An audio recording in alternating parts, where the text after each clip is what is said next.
Hey there, and welcome to another session of Elevated Alignment. This is Michelle McInnis, and I'm so excited that you stopped by again. Whether you were able to attend the gathering or not, these beautiful cliff notes are helping us all to keep our focus on what it is that we discussed and what we learned and what we brought to the planet within the gathering, and we're going to share that wealth with others. And for any attendees who came to the class, this is a great way for you to keep yourself focused in between our gatherings. So once again, welcome to Elevated Alignment. What it is an opportunity for all of us to begin to practice a new way of focusing in our lives. It's a new way of getting together to become more conscious creators and setting a new standard for exceptional living. And when I say exceptional living, this isn't anything small. This is really for all of us to begin to really dive deep into our emotional set points and to begin to understand at a new level that we do have control of that dial and control of our focus.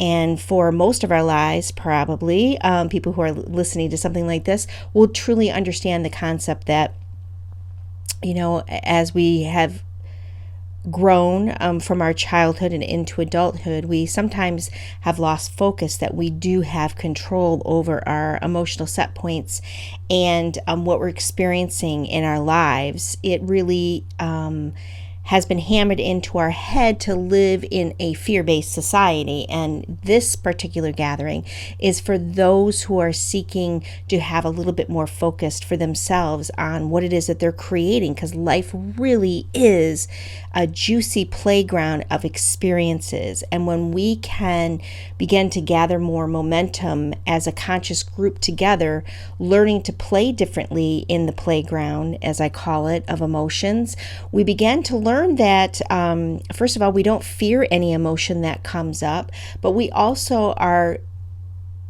honoring the fact that if you're experiencing something, it's because you're generating it from inside of you. Any experience of emotion is something that you're generating from within. Although we think it's something that's being created outside of us, the actual dial system is within us.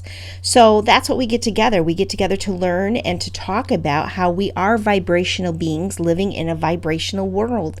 And when we can start to understand how powerful that makes us, that we are true creators on the planet, that just can amp us up to this whole new level of existence and why we're here and what we're here to create for ourselves. And it also gives us an opportunity to understand that living a life in which you get to choose how you experience it gives you more control and more power of what it is that you are offering to the world. So, how do we do that? A lot of the times what we're doing is we're taking a look at our emotional set points. For example, in this moment that you're listening to this, what are you feeling? Because whatever you're feeling is what you're giving out vibrationally to the world. And as we know, whatever it is that we're giving off vibrationally is what we're bringing back into our world. So it is a moment by moment regulator to tell us what it is that we're experiencing. But because we can kind of get busy in life and things we feel are happening or being thrown into our existence, which we know in this group isn't the truth, but it feels that way, and that's okay. We have opportunities and moments that we get to decide what it is that we're going to be focusing in on. And so, we talk about the wheels, the wheel of emotion, or the moment wheel, which is really categories of vibrational moments that we have. And sometimes we label them with pictures and sometimes we label them with words. And for the fact of being here on an auditory platform, we're going to talk about it in categories of emotions. Because when we understand that emotions have a vibratory imprint, blueprint, we then can shift our way into something that might feel really good or something that might just feel a little better. So one of the categories that we talked about is one of feeling neutral or feeling content or stagnant. It's definitely got an energy feel to it. It's kind of like a hoverboard, and a great way to visualize those type of emotions is when you're feeling that way. It's kind of like it can be whatever passes by you that grabs your attention is usually the direction that you can go into really quickly with that emotion. So let's say you're kind of in a stagnant moment, you're in contentment, or you're feeling just kind of neutral, like really not feeling much of anything in that moment. Again, nothing wrong with that. But notice that the next moments that are coming up for you, whatever gravitates or grabs your attention is typically where you'll go, if you're not consciously aware that that's where you're at, because whatever energy / experience that walks by you in that moment, you're going to gravitate and go to it. And that's why sometimes when we're in that neutral zone in our life, it's easy for, a great example would be teenagers. It's really easy to see how in that moment they can, quote, get caught up with something that may not be of the best interest for themselves because they're sitting in that contentment, neutral space. So being aware and doing emotional check-ins with yourself gives you an opportunity to figure out, wow, this is really where I'm at today. And since I know I'm kind of in that neutral zone, I'm going to be on the lookout of things that are more positive or things that feel good and safe for myself. Because that's how powerful we truly are when it comes to allowing our emotions to dictate instead of us dictating the emotions, right? So it's just another way to look at what it is that you're experiencing moment by moment. Because remember, in a span of an hour, you can have many different emotional set points for yourself.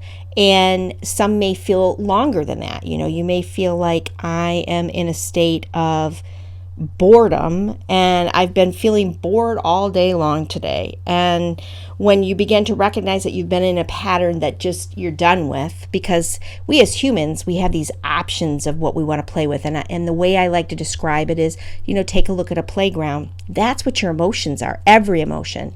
From depression to frustration to anger to bliss, happiness, and joy, and everything in between and around it. It's all on that playground of life. That's what we're experiencing. We live in a playground, and we have the opportunity to experience every single emotion every day, or focus on one or two every day. But we live and we've been conditioned to be reactionary instead of being purposeful. So as an elevated aligner, what you're doing right now is you're starting to do these emotional checks with yourself.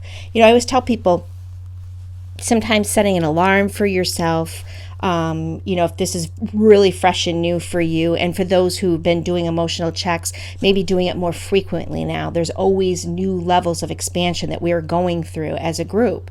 And as we begin to experience more of our emotional set points and discovering what we're feeling more consciously, is when the evolution can happen for you to flip into something that just feels better, because that is our guidance system. It's our innate guidance system to have emotions that are giving us the set point of what we're experiencing. So emotional checks, that's what we're talking about. Know where you're vibrating. It helps you become more in tune with your consciousness. There are tipping points, of what's going to be coming to us. So it's kind of funny. I now see our emotional set points are the space in which we are already having a view of what's coming in our lives. It's like having that crystal ball. Is when you're checking in with yourself, and if you notice that, wow, all week I've kind of had emotional check-ins, and at the end of the week you're kind of, because some people are going to write them down, which I think is awesome, but if you don't, you'll get a better idea, like, I've really been feeling more anxious today. Well, what that is doing is it's laying the groundwork for your future. Because what it is that you're creating in this moment is what you're feeling in this moment, which you are creating, means that you know that in the future you are going to be experiencing more of that emotion. So that's why having our emotional checks are really important for us, because it gives us an opportunity to say, oh, wait a minute. I've really been playing in the playground with anxiety. We have been spinning around together on the playground in that merry-go-round. And I know that I am really putting that out there in my future for me to experience more of, because what I'm feeling now is laying down the pathway for what you're going to feel tomorrow. Now, there should be no fear in that, because we know that as we continue to do our emotional checks, we're going to be checking in with ourselves to find out what it is that we need in that moment, right? And what you're feeling right now is an opportunity for you to get more clarity on what's going on in your life, because your emotional body may be signaling you that what it is that you're feeling and experiencing in this moment isn't your truth. Because if it doesn't feel good, that is one way for your higher soul self to tell you, listen, what you're feeling and what you're telling yourself in your mind right now, which is causing that anxiety, is not the truth of who you are. Find a better feeling point, right? Because that's what we're working on all the time with our emotional checks. So, as an elevated aligner, you now know that you are harnessing the power that you have within your emotional body.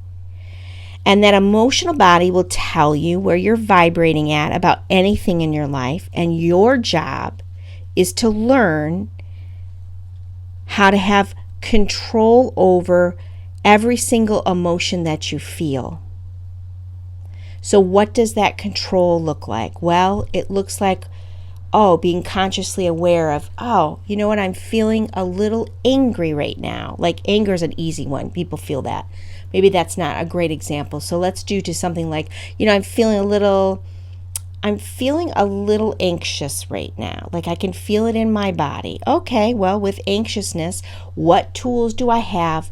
Okay, first of all, I know that if I'm anxious, it means that I'm just allowing myself to go into the future with a vision that isn't true. Because if it doesn't feel good, it's the way your higher soul self is telling you, listen, you're feeling anxious, but that's not the truth of who you are. Oh, okay, so I'm feeling anxious. So how do I do that? Well, I could do my breathing techniques. I could go outside in nature. I could call a friend who always picks me up. I could watch something that makes me laugh. I could do one of the processes. I could look at blissful writings that I've written before. I could just reassure myself and say, you know what, this just isn't the truth for me. I could totally change my viewpoint of what I was thinking about and not even be thinking about the problem, quote, the problem that I am sitting on right now. You have so many possibilities of what you can be doing in regards to how you're feeling about something that doesn't feel that great. Does that make sense? So owning this idea that your emotional set point is equal to your future forecasts, which then makes you focus more on things that do feel better and stories that are invigorating and exciting. And when we do that and we play more in that, then we know our future. We're fully supported and things are going to come to us that we can't even imagine, because I'm playing with the emotions that feel exceptional. And you can do this. You can. It's not always an easy thing. And again, we're not here to argue our lack or limitation in this group. We're actually here to elevate ourselves to the next level so that we can experience what has been like lofty for us. There's so many people that I work with that have these visions and these dreams for themselves, and they feel lofty. They feel like they're so far out in the future for them. And what we practice then is, well, then let's let the loftiness go and let's play in a new playground where everything is crisp and new and beautiful, and the backdrop is gorgeous, and it's just a place that elevates how you're feeling in this moment. And it is a guarantee that when you're spending more time in that space, the things that you desire just simply become. In fact, they're so subtle that sometimes you may not even recognize that something that you really had desired in the past has made its way into your presence. So keep all of that in mind. Really, the emotional set point is really important. And having an arsenal of things that really make you feel exuberant is important in our lives. It's so easy to go into the dark or into topics that really are not uplifting. But if you are starting to create a beautiful arsenal of just joy and love and bliss and ecstasy for yourself, that means that you've got to play in it more. Just like you played in fear more as a kid because you were told to, because that's what that's what society was showing you. You now have to practice feeling better more. That should be your focus, because when we do that, we're going to come back and we're going to start to elevate everything in our worlds, because that's where the solutions are, is when you're feeling elevated and you're pulling yourself up from an experience, you're going to learn from it. And again, that's why having the contrast of emotions is so important, because when you do pull yourself out of that circumstance, you will learn something from it, but you can't really learn from it until you pull yourself up out of it. Does that make sense? So we had some fun examples in class. I get very very positively charged up whenever I see a money truck, a Brinks truck, and there's Loomis, and there's a couple of different companies that pick up money. And that has always been a really great symbol for me, and I can get so ecstatic about it. It's the easiest way for me to transform something that I may not be feeling that great about externally. So have an arsenal of those things. Start to write those down and get yourself really excited about what's coming, because when we play in more joy, we will receive more joy. The laws of how things are vibrationally attached to us, are attracted to us, really have such power. So let's utilize that power for the good of the world. Because when you start to play more in this, you are empowering everyone who you come in contact to do the same thing without even explaining it. Because then you just become that beacon that walks in the door at work or at home or at church or a gathering, and people are just like, wow, I don't know what it is about that person, but I really like to be with them. Because then you're sharing more of your light so that people can hop on your playground and feel really good about, no matter what's going on in your world, you can still feel good. And although right now we're working more about the external, we're going to start focusing more about the internal feelings as we keep continuing to gather. So go out there, spread your light, be the most loving, compassionate, positive, loving being for yourself first, and the rest just will follow. And with that, sending you many, many, many great blessings. Have a great time elevating your life in this moment. Thanks so much.